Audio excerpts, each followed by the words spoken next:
સીઆઈએસએફના એક HIV positive જવાનની health history તેની transfer સાથે બધાને જાહેર કરાતા સીઆઈએસએફ સામે કેસ નોંધાયો છે। એચઆઈવી પીડિત વ્યક્તિની ઓળખાણ જાહેર ન કરવી તે પ્રકારનો કાયદો અને નિયમ છે। તેમ છતાં આ પ્રકારે જાહેરાત થવાથી ન માત્ર ગુપ્તતાના અધિકારનો ભંગ થયો છે પરંતુ સમાજમાં બદનામીનો પણ ભોગ બનવું પડ્યું છે।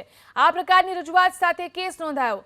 અરજદારે હાઈકોર્ટમાં પિટિશન કરી અને આ મુદ્દે કોર્ટ હસ્તક્ષેપ કરી જરૂરી નિર્દેશો જારી કરે તે પ્રકારની માંગણી કરી છે। આ સાથે જ આ કેસમાં યોગ્ય તપાસ કરી જવાબદારો સામે કાર્યવાહી કરવાની રજૂઆત કરાઈ। એચઆઈવી પીડિતની ગુપ્તતાના અધિકારના મુદ્દે કોર્ટે સંજ્ઞાન લીધું છે। આ મામલે સીઆઈએસએફ તથા અરજદારના કમાન્ડન્ટ સહિતના પક્ષકારોને નોટિસ જારી કરી અને ખુલાસો માંગવામાં આવ્યો છે। આ કેસની આગામી સુનાવણી 28મી ફેબ્રુઆરીએ હાથ ધરાશે।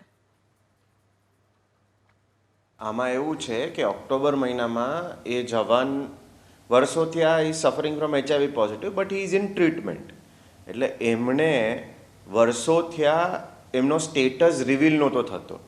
એઝ પર લો એચઆઈવી પોઝિટિવ એવું ના લખાય, ALWAL કે એવું અલગ વર્ડિંગ્સ છે એ લખવા પડે।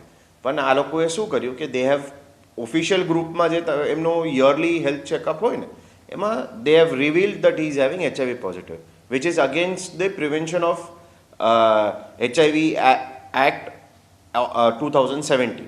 એના લીધે he filed a complaint with the CISF and his higher ups, but nobody seems to be looking into it. એટલે એમને હાઈકોર્ટમાં પેટિશન એવી કરી છે અને દાદ એવો માંગ્યો છે કે આના પર એક એન્ક્વાયરી હોલ્ડ થાય અને જે માણસ આના માટે રેસ્પોન્સિબલ હોય એના સામે કાનૂની કાર્યવાહી થાય।